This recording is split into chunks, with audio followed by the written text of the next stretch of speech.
artistii jaalatamaa fi beekamaa kan ta'e artist Keol Negasa wallee haaraadhaan dhufaa jira.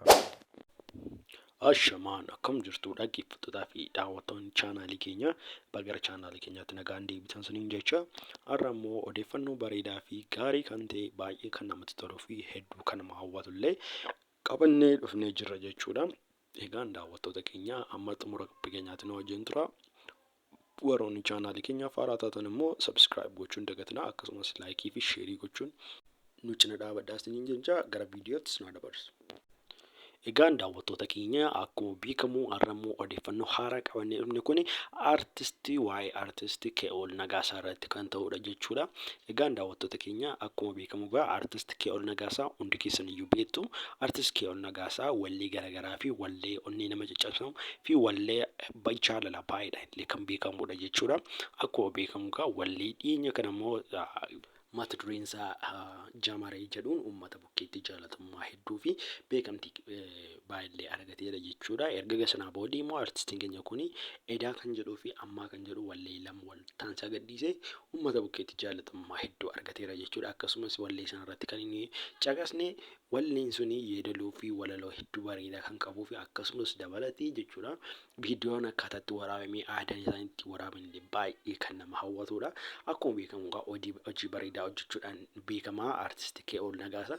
Akkuma beekamu artistiin kun amma immoo wallee haaraa simalee kan jedhuun dhufaa jira jechuudha. Akkuma beekamu walleen kun baay'ee bareedaadha. Akkuma fuulduratti dhaggeeffatanii baay'ee bareedaadha. Hafi muuziqaan isaallee kan baay'ee sammuu nama nyaatudha jechuudha.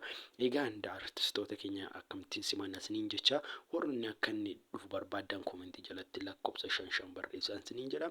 Egaan daawwattoota keenya viidiyoo keenya kana xumureen dura viidiyoon kun isatti kan dhufa yoo jettan immoo chaanaalii mataasaa banatee chaanaalii mataasaa irratti gadhiisa jechuudha.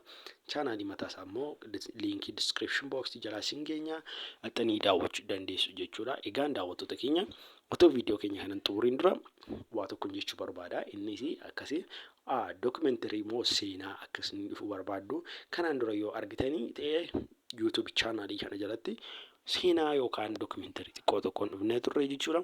Documentary sana yoo jaallattan koomentii jalatti lakkoofsa tokko barreessaa. Innis akka jedha thumbnailiin isaa akkuma fuulduratti argaa jirtanii kan kodhumeera kan jedhudha jechuudha. Andu'aalem Gosaa kan kodhumeera kan jedhu kanaadha.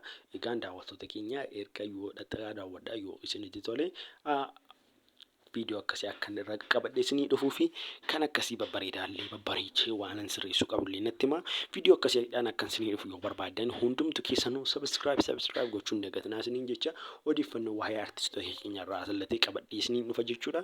Egaan daawwattoota keenya waan dhumaatti na daawwataniif galatoomaa isiniin jecha viidiyoo kan biraan walitti deebinutti immoo gama kiyyaan nagaatti.